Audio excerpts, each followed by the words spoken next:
শেখ হাসিনার শাসনামলে অর্থ পাচার থেকে শুরু করে দেশের সার্বিক অর্থনৈতিক পরিস্থিতি নিয়ে তৈরি করা শ্বেতপত্র হাতে পেয়েছেন প্রধান উপদেষ্টা ডক্টর মোহাম্মদ ইউনূস।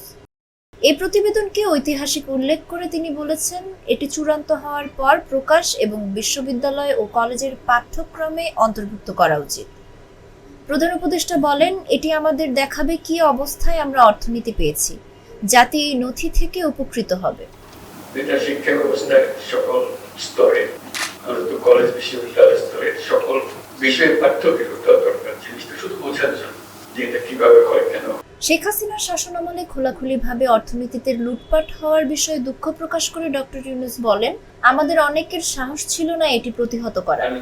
দেশের সম্পদ চোখের সামনে দিয়ে বিদেশ চলে গেল। রোববার রাজধানীর তেজগাঁওয়ে প্রধান উপদেষ্টার কার্যালয়ে বিশিষ্ট অর্থনীতিবিদ ও শ্বেতপত্র প্রণয়ন কমিটির প্রধান ডক্টর দেবপ্রিয় ভট্টাচার্যের নেতৃত্বে প্রধান উপদেষ্টার কাছে শ্বেতপত্রের প্রতিবেদন হস্তান্তর করা হলে তিনি এসব কথা বলেন।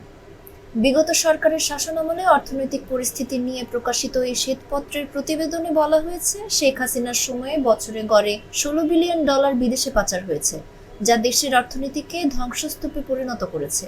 সেখানে আরও উল্লেখ করা হয়েছে, বিগত সরকারের আমলে দুর্নীতি, লুটপাট ও পরিসংখ্যানগত কারসাজির মাত্রা ছিল ভয়াবহ। এ সময় কমিটি প্রধান ডক্টর দেবপ্রিয় ভট্টাচার্য বলেন, আমরা স্বাধীনভাবে কাজ করেছি এবং সরকারের কোনো প্রভাব ছিল না। শ্বেতপত্রটি 30টি অধ্যায়ে এবং 400 পৃষ্ঠার বিশদ বিবরণী সহ প্রকাশিত হবে বলে জানান তিনি।